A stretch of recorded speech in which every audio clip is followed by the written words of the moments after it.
During this chaos, what did President Trump do at that point? He went back to calling senators to try to further delay the electoral count. While the vice president was being evacuated from the Senate, President Trump called Senator Tommy Tuberville, one of his strongest supporters in the Senate. As Senator Tuberville later recalled, he had to end the call so that he could evacuate the Senate chamber himself. Let's listen. He didn't call my phone, called somebody else, and they handed it to me. And I basically told him, I said, Mr. President, we're not doing much work here right now because they just took our vice president out. And matter of fact, I'm going to have to hang up on you. I've got to leave. Senator Josh Hawley also had to flee. Earlier that afternoon, before the joint session started, he walked across the east front of the Capitol. As you can see in this photo, he raised his fist in solidarity with the protesters already amassing at the security gates. We spoke with a Capitol police officer who was out there at the time. She told us that Senator Hawley's Jester riled up the crowd, and it bothered her greatly because he was doing it in a safe space, protected by the officers and the barriers. Later that day, Senator Hawley fled after those protesters he helped to rile up stormed the Capitol.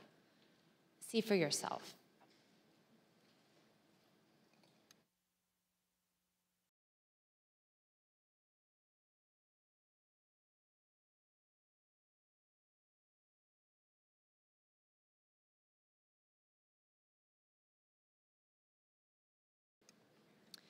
Think about what we've seen.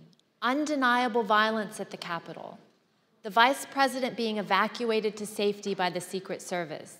Senators running through the hallways of the Senate to get away from the mob. As the commander-in-chief, President Trump was oath and duty bound to protect the Capitol.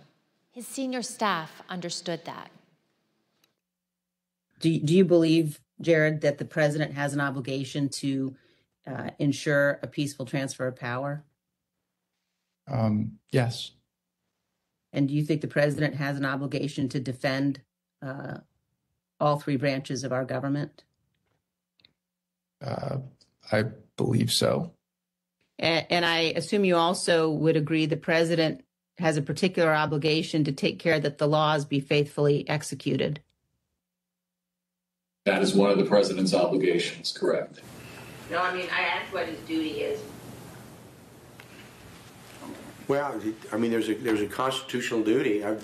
What he has, he's the commander-in-chief, and that was that was my biggest issue with him as national security advisor.